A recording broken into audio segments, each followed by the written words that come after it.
నమస్తే. Welcome to పొలిటెన్ media. Bhakti Bhaskara చూస్తున్న వాళ్ళందరికీ ముందుగా నమస్తే అండి. ప్రస్తుతం మనతో ఉన్నారు ప్రముఖ ఆధ్యాత్మికవేత్త, ఆస్ట్రాలజర్ హరి రఘుప్రియ గారు ఉన్నారు.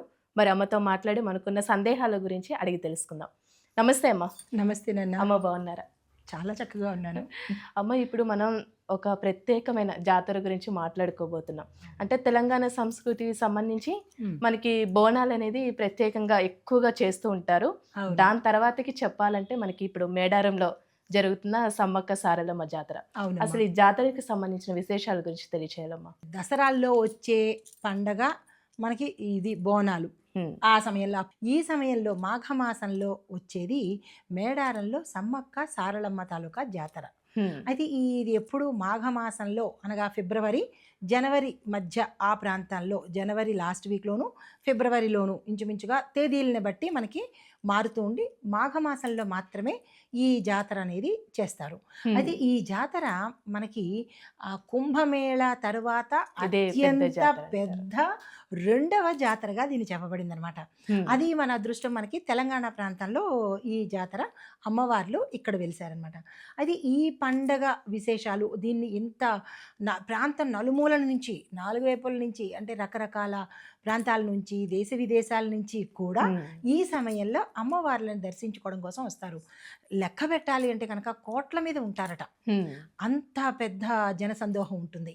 అది ఇది ఎక్కడ జరుగుతుంది అంటే కనుక తెలంగాణ ప్రాంతంలో ములుగు జిల్లా తాండ్వాయి మండలంలో ఈ మేడారంలో మనకి ఈ ప్రాంతంలో 2 ఏళ్లకు ఒకసారి ఈ పండగ జరుగుతుంటుంది. 2 సంవత్సరాలకు ఒకసారి 2 ఏళ్ళు అంటే 2 సంవత్సరాలకు ఒకసారి ఈ జాతర అనేది ఉత్సవము పండగ జరుగుతుంటుంది అనమాట.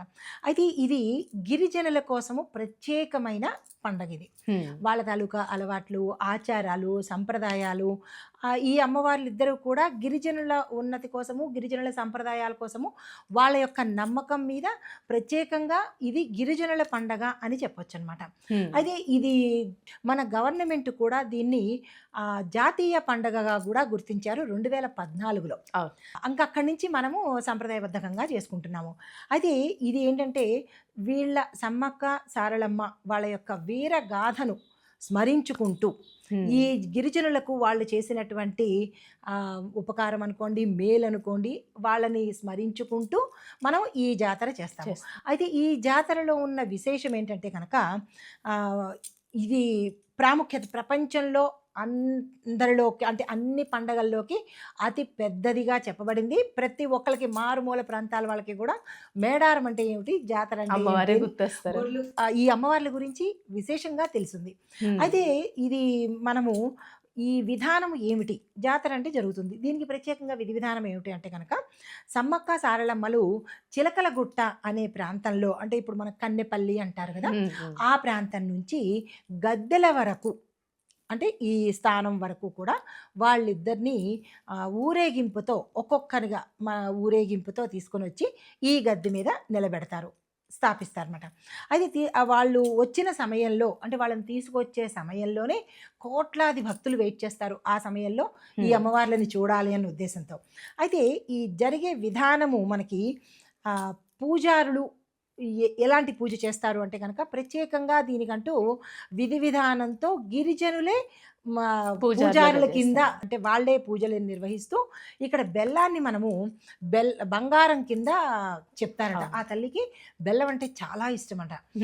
కుంకుమ, పసుపు, బెల్లము, ఈ 3 ఆ తల్లికి చాలా ఇష్టమైనవి. అయితే ఇక్కడ ఎవరైనా ఏదైనా కోరుకుని ఆ కోరిక తీరంగానే తులాభారం చేస్తారు అని అంటారట.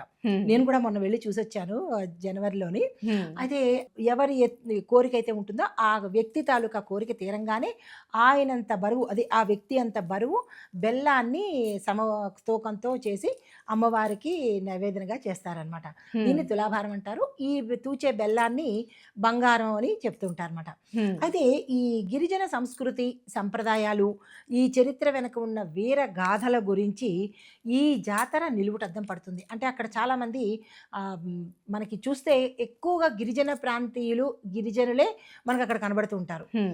అయితే ఈ సంప్రదాయం మనకి మన ప్రభుత్వం వాళ్ళు ఏం చేశారంటే దీన్ని ఒక ఆచారం కింద వాళ్ళకి కూడా గౌరవం ఇవ్వాలి, వాళ్ళని కూడా మనము విలువ ఇవ్వాలి, గిరిజనులని ఒక వేరేగా చూడకుండా వాళ్ళకి కూడా మన సంప్రదాయాలతో పాటుగా దీన్ని కూడా ఆచారంగా పెట్టాలన్న ఉద్దేశంతో అక్కడ ఈ జాతర సమయంలో మనకి ఆరోగ్యం గురించి, నీటి సదుపాయాలు, వసతి సదుపాయాలు, ఇలా వచ్చిన భక్తులకు ట్రాన్స్పోర్ట్ సదుపాయాలు, తెలంగాణ ఆర్టీసీ సర్వీసెస్, ఇలాగ ప్రతిదీ గవర్నమెంట్ వచ్చిన భక్తులు బాధపడకుండా ఏర్పాట్లవి చేస్తుంది. అయితే మనకి ఇప్పుడు ఈ జనవరి మాసంలో 28 నుంచి 31 తారీఖు వరకు మనకి 4 రోజుల పండుగగా ఇది జరుపుకుంటారన్నమాట.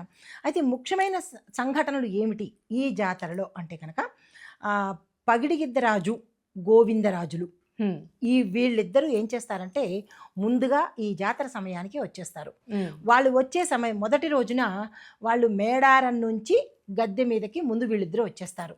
తర్వాత ఏం చేస్తారు, సారలమ్మని తీసుకొని వస్తారు. సారలమ్మని ఎలా పట్టుకొస్తారు అంటే కనుక కన్నెపల్లి దగ్గర నుంచి సారలమ్మ మేడారం వద్దకు అంటే ఈ గద్దె ఈ ప్రాంతం వరకు ఆ తల్లిని తీసుకొచ్చి అక్కడ నిలబెడతారు.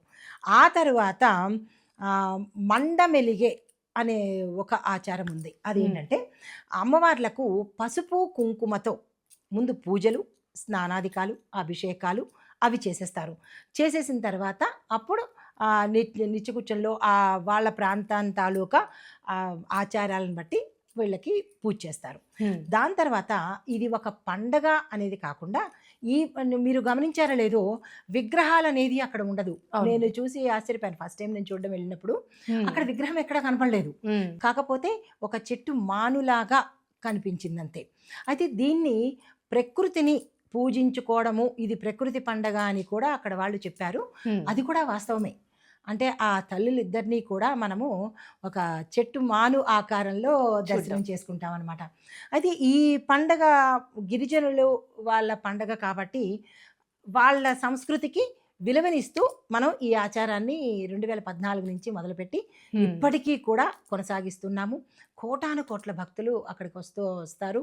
వాళ్ళ కోరికలు తీరి అమ్మకి కానుకలు అవి ఇవ్వడం జరుగుతుంటుంది అనమాట. అంటే ఇప్పుడు ఈ పండుగ గిరిజనులకి అనే కాకుండా ఒకప్పుడు గిరిజనులకు సంబంధించి, కానీ ఇప్పుడు చూసుకున్నట్లయితే మన తెలుగు వాళ్ళు ఎక్కడైతే ఉన్నారో తెలంగాణ వాళ్ళు అందరూ జరుపుకుంటూనే ఉన్నారు. అందరూ ఇక్కడ ఏది ఒక ప్రాంతీయత అనేది లేకుండా ప్రతి ఒక్కళ్ళు కూడా ఈ పండగకి ఈ జాతరకి హాజరవ్వడము, అమ్మవార్లకి మొక్కులు తీర్చుకోవడము, వాళ్ళ కోరికలు తీరుతూ ఉండడము నిజంగా కూడా అంతే విధంగా ఉంది. అక్కడ మహిమ కూడా చాలా చక్కగా ఉంది. ప్రతి ఒక్కళ్ళు వాళ్ళ అనుభూతులు చెప్తున్నారు.